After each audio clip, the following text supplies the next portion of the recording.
দুই বন্ধু একসাথে ঘুরতে বেরিয়েছিল।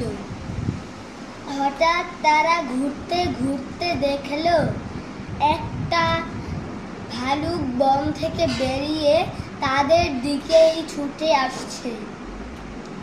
দুই বন্ধুই জানতো সেই ভালুকটি কিছুক্ষণ পর তাদেরকে ধরে ফেলবে। তাই এক বন্ধু পাশে থাকা একটি গাছের উপরে উঠে পড়ল, কিন্তু অপর বন্ধুটি গাছে উঠতেই জানত না। তাই সে ভাবল, আমি যদি একটা বুদ্ধি বের করি তাহলেই আমি বাঁচতে পারব। তারপর আধা মরার মতো যেন সে মরে গেছে এমন ভাবে পথে শুয়ে পড়ল।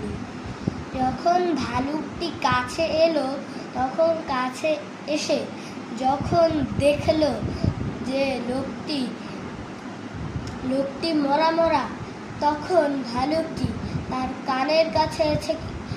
কানের কাছে এসে কিছু বলল। এরপরে ভালুকটি চলে গেল। তার বন্ধু যখন গাছ থেকে নামলো, তখন তার বন্ধু বলল, ভালুকটি তোমার কানে কানে কি বলে গেল? দেখলাম। বন্ধুটি বলল, ভালুকটি আমাকে কিছু উপদেশ দিয়ে গেল। বন্ধু বলল, কি উপদেশ? বন্ধু উপদেশটি হচ্ছে